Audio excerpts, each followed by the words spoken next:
El abandono. La maleta de Laura se desplomó sobre los adoquines húmedos cuando la puerta del hotel se cerró detrás de Rodrigo con un estruendo seco. Durante un instante, ella creyó que él regresaría, que todo era solo un impulso, una reacción exagerada, un malentendido que podría aclararse.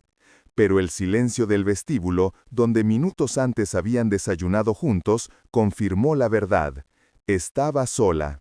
Sola en Lisboa, sola en la ciudad que siempre había soñado visitar.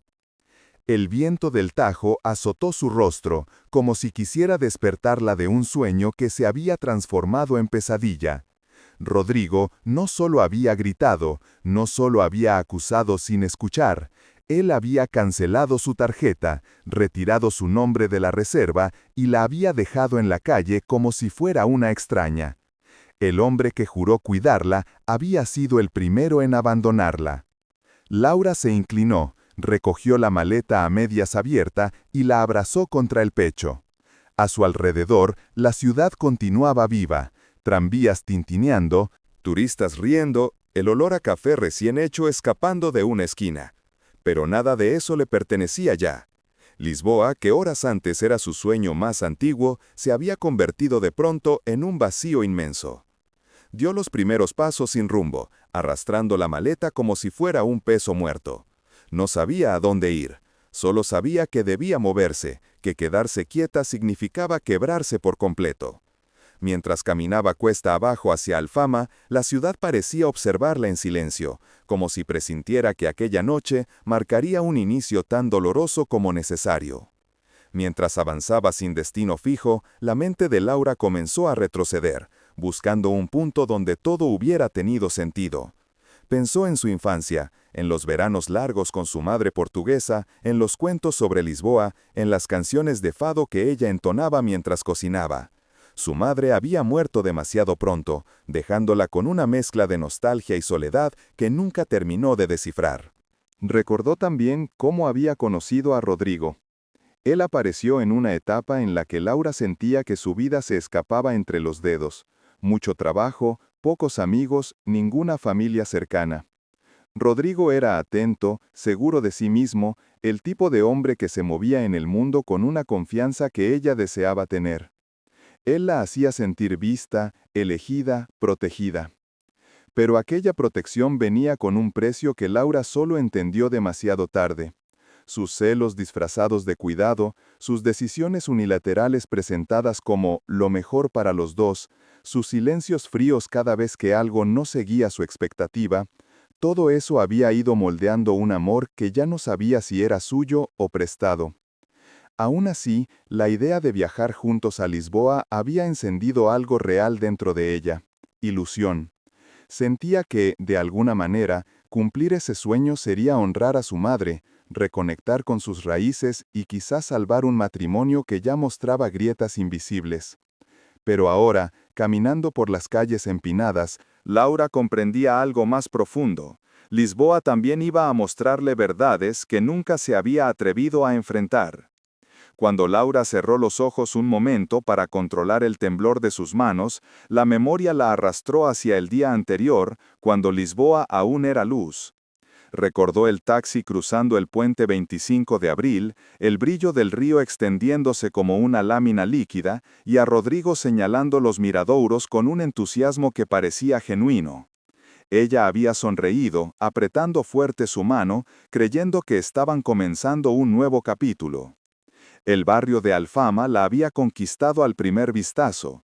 Esas calles estrechas donde la ropa colgaba de ventana en ventana, las fachadas desgastadas que parecían guardar historias antiguas, las voces cantando fado al caer la tarde. Todo parecía mágico, íntimo, una bienvenida de la ciudad a su corazón. Caminaron juntos, preservaron pastel de nata en una esquina pequeña y compartieron una copa de vino verde mientras el sol teñía los tejados de naranja. Rodrigo estaba extraño, más silencioso que de costumbre, pero Laura atribuyó eso al cansancio del viaje. No imaginaba que ya entonces algo en él comenzaba a hervir. Aún así, ella había sentido un latido profundo de alegría. Por primera vez en mucho tiempo, se sintió exactamente donde debía estar. Cada paso en Lisboa era también un paso hacia su propia historia, hacia la mujer que siempre quiso ser. Esa sensación, sin embargo, era ahora un puñal que le recordaba lo que había perdido en cuestión de horas. La ciudad que ayer le ofrecía hogar, ahora era un laberinto frío donde nada parecía seguro. Y, sin saberlo, cada paso que daba la estaba acercando al destino que realmente la esperaba. Todo había comenzado con un mensaje, un solo mensaje. Laura lo recordaba con la nitidez cruel de una herida fresca. Rodrigo había recibido la notificación mientras revisaba fotos del día en su celular. Su expresión cambió de golpe, las cejas tensas, la mandíbula cerrándose con violencia. Laura intentó preguntar qué ocurría, pero él ya estaba leyendo en silencio, respirando de manera agitada. La foto mostraba a Laura conversando con un músico de calle, pero estaba claramente manipulada. El ángulo, la distancia, la insinuación de intimidad, todo era falso. Junto a la imagen había un texto anónimo. No es la primera vez que pasa. Abre los ojos. Laura se quedó paralizada cuando Rodrigo levantó la cabeza, sus ojos encendidos por un celo irracional. Intentó explicarle que solo había saludado al músico, que él mismo estaba a unos metros cuando ocurrió. Pero Rodrigo no escuchó. No quería escuchar. Para él, la herida ya estaba hecha, la imaginación había tejido una historia completa que ninguna verdad podía deshacer. La discusión creció como un incendio. Rodrigo gritó, acusó, la llamó mentirosa. Laura lloró, confundida, lastimada por la injusticia. En un impulso lleno de rabia, Rodrigo tomó sus cosas, salió de la habitación y ordenó en recepción cancelar la reserva a nombre de ella. Cuando volvió, ya no era el hombre que Laura conocía, era un extraño dominado por su propio veneno. «Arréglatelas con tu fadista», le dijo antes de cerrar la puerta. Aquel sonido fue la señal del fin, y también el comienzo de todo lo que cambiaría su vida para siempre. Ahora, caminando sin rumbo, Laura sentía cómo cada recuerdo se mezclaba con el dolor. El cielo comenzaba a oscurecerse, y el viento que venía del río arrastraba notas sueltas de una guitarra portuguesa que algún músico tocaba en una esquina lejana. Lisboa parecía estar cantando un fado solo para ella, un lamento suave que acompañaba sus pasos inseguros. Arrastró la maleta hasta una escalinata antigua. Allí se detuvo, demasiado cansada para continuar. La calle, empinada y estrecha, era un laberinto de fachadas gastadas y balcones de hierro. Podía oler el guiso que alguna vecina cocinaba y el aroma de pan recién hecho colándose desde una panadería cercana. Era una belleza cruel. Todo era cálido, menos su corazón. Laura apoyó la frente en las manos y dejó que las lágrimas corrieran libres.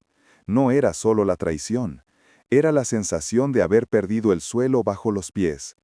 ¿Cómo podía haber sido tan ciega?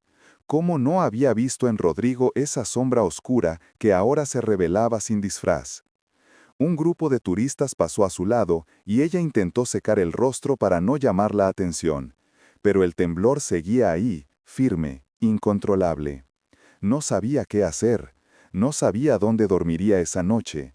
No sabía si debía pedir ayuda o simplemente dejarse caer hasta que el mundo dejara de doler. Entonces, mientras el cielo se tornaba azul profundo, una voz suave se acercó desde arriba de la escalinata. ¿Estás bien? Y ese simple sonido, esa pregunta sincera, fue el primer respiro de luz en su noche más oscura. Laura levantó la vista. Frente a ella, iluminado por un farol antiguo, estaba un joven de mirada cálida y cabello oscuro, con una guitarra colgada al hombro. Su presencia no imponía, no invadía, era simplemente amable. Él descendió los últimos escalones con cautela, como temiendo asustarla. «Perdona si me acerco», dijo con voz suave. «Te vi desde arriba y pareces necesitar ayuda». Laura tragó saliva, intentando recomponer su dignidad. «Estoy bien», mintió, aunque el temblor en su voz la delataba. El joven sonrió con comprensión. «Lo entiendo. A veces decir estoy bien es la forma más educada de decir no sé qué hacer». Algo en esas palabras la quebró aún más, pero también la tranquilizó. No era un desconocido curioso, era alguien que la miraba sin juicio. «Me llamo Miguel», añadió. «Vivo aquí cerca. Si necesitas agua, un teléfono, un lugar para descansar un momento, lo que sea, puedo ayudarte». Laura dudó. Parte de ella quería huir. Otra parte sabía que no podía continuar sola. «No quiero ser una carga», susurró. «Nadie es una carga cuando está pasando por algo difícil», respondió él. «Y menos aquí, en Alfama». Aquella frase, pronunciada con la naturalidad de quien realmente lo cree, derritió sus últimas defensas. Finalmente asintió, y Miguel tomó su maleta sin pedir permiso, pero con un cuidado que la sorprendió. «Vamos», dijo. «Mi madre está siempre encantada de dar sopa caliente a quien lo necesite, y creo que tú lo necesitas más que nadie esta noche». Y así, sin saberlo, Laura dio su primer paso hacia una nueva vida. Miguel guió a Laura por un entramado de callejuelas que parecían sacadas de un cuento antiguo. Las casas estrechas, las macetas en las ventanas, los colores gastados por el tiempo, todo tenía un encanto que ella habría apreciado si no estuviera tan rota. Aún así, la presencia tranquila de Miguel la mantenía en pie. Llegaron a una casa amarilla con una puerta azul. Desde adentro escapaba un olor delicioso, algo entre caldo casero y pan tierno. Miguel llamó suavemente antes de entrar. «Main, troce visita». Una mujer de unos 50 años apareció secándose las manos en un delantal. Su mirada fue directa a Laura y sin hacer preguntas sonrió con ternura. «Ay, mi niña, pasa, pasa. Aquí no se deja a nadie en la calle». En cuestión de segundos, Laura estaba sentada en una mesa acogedora, con un plato de sopa caliente frente a ella. La calidez del hogar era casi insoportable. Después de todo lo vivido, aquel gesto amable la desbordó. La madre de Miguel le acarició el hombro. «Come despacio, estás a salvo». Minutos después apareció la avó, una anciana vivaz que hablaba mezcla de portugués y español. «La vida es dura, hija», dijo, «pero Alfama sabe coser corazones rotos». Laura no pudo evitar sonreír por primera vez en todo el día. En aquel pequeño hogar, rodeada de una familia que no conocía pero que la trataba como una más, sintió que el mundo podía reconstruirse, aunque fuera desde cero. Y esa sensación, suave pero firme, la acompañó mientras subía las escaleras hacia el cuarto de huéspedes donde dormiría esa noche. A la mañana siguiente, Laura despertó con el sonido de platos y risas procedentes de la cocina. Por un instante olvidó dónde estaba, hasta que el aroma del pan recién hecho le recordó que no estaba en su hotel, ni con Rodrigo, ni en la vida que creía estable. Estaba en Alfama, en una casa que no era suya, pero que la acogía como si lo fuera. Al bajar, encontró a Miguel preparando café y a su madre sirviendo un desayuno sencillo pero abundante. «Si quieres quedarte algunos días, puedes ayudarnos en el restaurante», sugirió la madre. «No pagamos mucho, pero tendrás comida y un techo mientras decides qué hacer». Laura sintió un nudo en la garganta. No esperaba tanta generosidad. «Acepto», dijo finalmente. «Gracias, de verdad». Así comenzó su rutina. Por las mañanas limpiaba mesas, organizaba platos, aprendía nombres de platos portugueses. La avó le enseñó palabras en portugués, siempre con risas y paciencia. A pesar de la tristeza que seguía allí, algo dentro de Laura empezaba a levantar la cabeza. Por las tardes, Miguel tocaba fado en la terraza del restaurante. Su voz profunda llenaba el aire y atraía a vecinos y turistas. Laura lo observaba trabajar con una serenidad que la conmovía. Había una honestidad en él, una luz que contrastaba con todo lo que había vivido con Rodrigo. Un día, mientras Miguel afinaba la guitarra, le pidió: «¿No te gustaría cantar algo conmigo?» Laura se sonrojó. «No sé si puedo». «Puedes», respondió él, mirándola como si ya supiera algo que ella aún no descubría. Al principio, Laura rechazó la idea. Cantar frente a otros la intimidaba, y además, su mente todavía estaba nublada por la confusión emocional. Pero Miguel no insistió. Simplemente siguió tocando, dejando que la música hiciera su trabajo silencioso. Pasaron varios días hasta que, una tarde, Laura se acercó a él sin pensarlo demasiado. «Quizá podría intentar una canción», dijo tímidamente. Miguel sonrió como si hubiera esperado ese momento. «Entonces intentemos algo sencillo». Comenzó a tocar un fado suave, y la melodía, tan parecida a las que su madre cantaba, despertó una emoción profunda en Laura. Cerró los ojos y dejó que la voz saliera, temblorosa al principio, pero clara. Cuando terminó, la terraza estaba en silencio. 2 turistas aplaudieron, luego la avó, luego la madre de Miguel.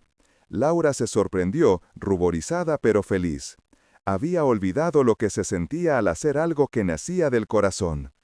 A partir de entonces, cantar se convirtió en un ritual compartido. Las conversaciones con Miguel fluían con naturalidad. Hablaban de sueños, de heridas antiguas, de la vida misma. Él la escuchaba sin interrumpir, sin juzgar. Y Laura, sin quererlo, comenzó a verlo de una forma distinta. Un día, mientras guardaban las sillas del restaurante, sus manos se rozaron por accidente. Fue un instante breve, casi insignificante, pero suficiente para detener el tiempo. Ambos se miraron, y en ese silencio nació algo que ninguno se atrevió a nombrar. Era algo tenue, suave, pero real. La tranquilidad que Laura comenzaba a construir se quebró de golpe 3 semanas después. El restaurante estaba lleno cuando una figura conocida apareció en la entrada. Rodrigo. Tenía el rostro pálido, los ojos enrojecidos y el gesto desesperado de alguien que ha perdido más de lo que imaginaba. «Laura», dijo en voz alta, ignorando las miradas, «necesito hablar contigo». El corazón de ella se encogió. Miguel, que estaba organizando las mesas, frunció el ceño sin acercarse, pero atento. Laura respiró hondo y salió a la calle, donde Rodrigo la siguió como una sombra. «Me equivoqué», soltó él de inmediato. «La foto era falsa, me lo confesaron. Yo estaba confundido, tenía miedo de perderte». Laura lo escuchó en silencio, sintiendo un peso extraño. No era alivio, no era amor, era agotamiento. Rodrigo extendió la mano para tocarla, pero ella dio un paso atrás. «Laura, por favor», insistió, «podemos arreglarlo, podemos volver, no me dejes así». Pero algo en su tono revelaba lo mismo de siempre. No era dolor por lo que le hizo, sino desesperación por perder el control. «No puedes aparecer así y esperar que todo vuelva a ser como antes», respondió Laura con firmeza. Rodrigo apretó los dientes, incapaz de manejar un no. «Ese tipo», miró hacia Miguel, «¿es por él?» Ella negó suavemente, «Es por mí, porque merezco elegir mi propia vida». Esa respuesta encendió una chispa peligrosa en los ojos de Rodrigo. Y Laura lo supo, aquello no había terminado. Los días siguientes fueron tensos. Rodrigo aparecía a distintas horas, esperando a Laura fuera del restaurante, suplicando al principio, presionando después, hasta que la súplica se convirtió en exigencia. Preservar el original lenguaje de la texto. La preocupación era evidente. Una tarde, mientras Laura servía mesas, Rodrigo entró abruptamente. «Tenemos que hablar ahora», ordenó, ignorando la incomodidad de todos. «Estoy trabajando», respondió ella, intentando mantener la calma. Rodrigo la tomó del brazo, no con fuerza suficiente para herirla, pero sí para dejar claro que no aceptaría un no. En cuestión de segundos, Miguel intervino, apartando la mano de Rodrigo con un movimiento firme. «Suéltala», dijo en un tono que Laura jamás le había escuchado. Rodrigo lo empujó, cegado por una mezcla de celos y humillación. Miguel tropezó contra una mesa, golpeándose el costado. Los clientes se levantaron alarmados. La madre de Miguel gritó, la abuela comenzó a rezar en voz alta. Laura se colocó entre ellos, temblando, pero con una claridad que jamás había sentido. «Basta, Rodrigo», gritó, «esto termina hoy. No quiero volver contigo, no tengo miedo de decirlo». «No tienes derecho a tratarme así». Rodrigo quedó inmóvil, sorprendido por la firmeza de su voz. Una parte de él pareció quebrarse, pero otra se volvió más oscura. «Te vas a arrepentir», murmuró antes de salir, dejando un silencio pesado tras de sí. Miguel, adolorido, intentó sonreír. ¿Estás bien? Y en ese momento Laura comprendió. Por primera vez en su vida, estaba eligiendo detener el ciclo. Esa noche, Laura se quedó en la terraza del restaurante observando las luces reflejadas en el Tajo. El aire fresco le acariciaba el rostro, como si la ciudad intentara consolarla. Miguel se acercó lentamente, aún con un vendaje en el costado, pero con la misma serenidad de siempre.